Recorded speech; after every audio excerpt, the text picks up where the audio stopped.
Hey, ever been stranded on the side of the road or trail with a drop chain?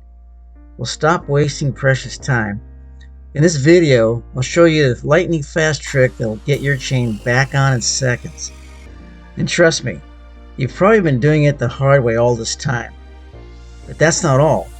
Stick around to discover the simple step-by-step process for completely replacing your worn-out bicycle chain with a brand new one. And if you didn't know already, that riding with a worn chain isn't just inefficient, it's actively destroying your expensive cassette and chain rings. So better to spend the $30-40 now on a new chain instead of hundreds later on new components. Since this video is mainly about how to install a new chain, we'll be covering how to check a chain with a chain checker tool in a different video. So subscribe now because you don't want to miss that one. So first, let's cover how to reinstall your chain when it comes off when you're riding. You may have been doing it the hard way all this time. But here's a quick way to reinstall it. Instead of going over the top of the chain ring, pull the chain forward over the bottom of the ring, pedaling backwards.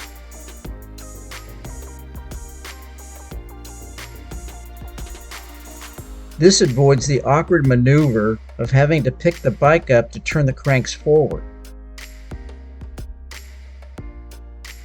This works whether your chain has come off on the inside ring or the outside ring.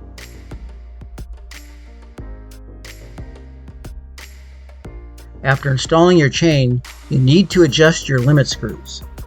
So if your chain came off the big ring on the outside, you want to turn the large ring set screw a quarter of a turn to the right or clockwise. And if your chain is still coming off, keep turning it a quarter of a turn until it stops coming off the chain ring.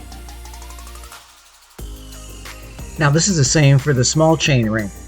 So if the chain is coming off on the inside or small ring, turn the limit screw for that ring clockwise a quarter of a turn each time until it stops coming off. Okay, so you made it home and you figured out you really need a new chain. Fortunately, changing your chain is a simple process, but before starting, make sure you have the correct chain for your bike. It should match the speed of your group set, whether it's an 8, 9, 10, 11, or 12 speed. The reason for this is because the more cogs you have in the back, the narrower the chain is. And although it's not mandatory, make sure it's somewhat compatible with drivetrain brand, whether it be Shimano, SRAM, or Campanola. For this job, you normally only need two tools, a chain tool and a quick link pliers. Sometimes a needle nose pliers will work in place of the quick link pliers. Before removing the old chain, shift to your bike's smallest cog in the back and the smallest chain ring up front. This gear position creates maximum slack in your chain, making removal a lot easier. Now there are two possible ways to remove the chain from your bike. The first one is if your bike has a quick link. Look for a link similar to this one. Sometimes you can remove this one without any tools, but most likely you'll need either the needle nose pliers or a quick link pliers. Slip the pliers in between the links on either side of the quick link. Then squeeze the pliers. This will push the quick link together so you can remove the quick link plate, and now the chain is apart. If there's no quick link, then you're going to have to use your chain tool to split the chain. But it's actually a pretty simple process. Just place any length of the chain into the chain tool and wind the handle or turn it clockwise toward the chain, which drives the tool into it and pushes the pin of the chain out. So now remove the chain from the bike, but don't throw it away yet. We need it for one more task. We needed to check and match the length of the new chain. So let's prepare the new chain.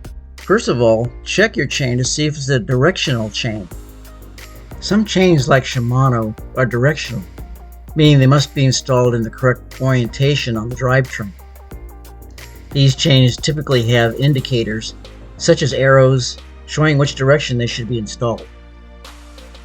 The number of links in a chain varies from bike to bike because of a lot of different factors, but mainly because of the size of the gears. So you always need to reduce the length of a new chain so that it fits your bike correctly. So take your old chain, stretch it out, and then lay the new one next to it. Next, you need to mark the length of the new chain next to the old one and then break it using a chain tool.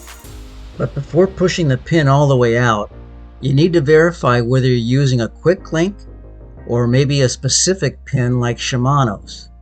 This way, you'll know where to shorten the new chain. If you're using Shimano's pin, one end should be wide and the other end should be narrow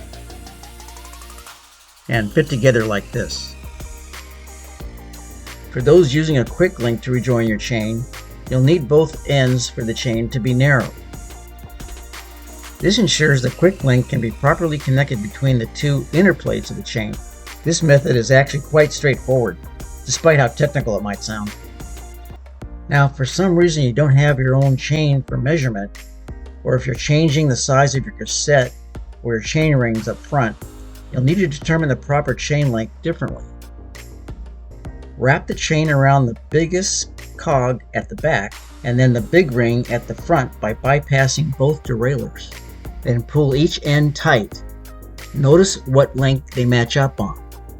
Then add 2 additional links for your ideal chain length. Okay, so now we're ready to install and connect our chain. First of all, shift your rear derailleur into the smallest cog in the back and in a small chain ring up front.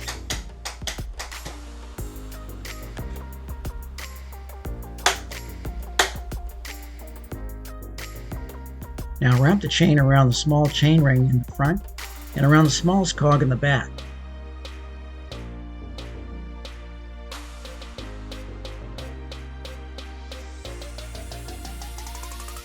Now bring the chain in front of the guide pulley wheel and wrap it around and push it through behind the metal link that connects both sides of the derailleur cage.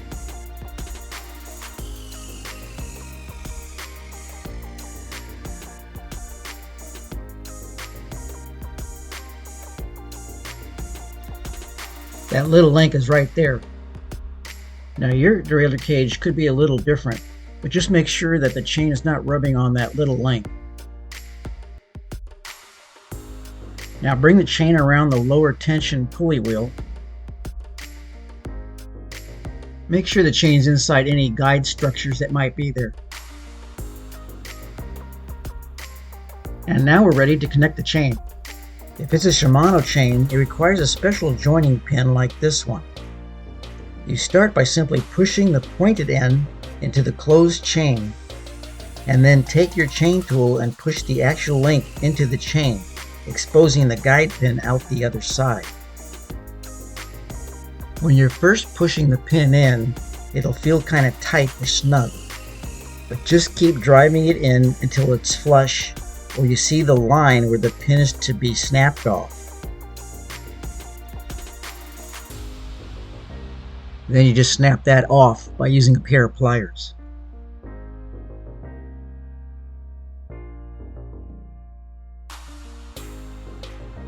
Now if you're using a quick link, slip the pin of one of the links onto one end of the chain and the other side of the link onto the opposite end of the chain.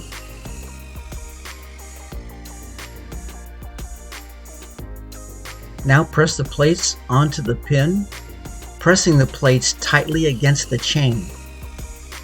Then pull apart slightly to engage the plates onto the pin.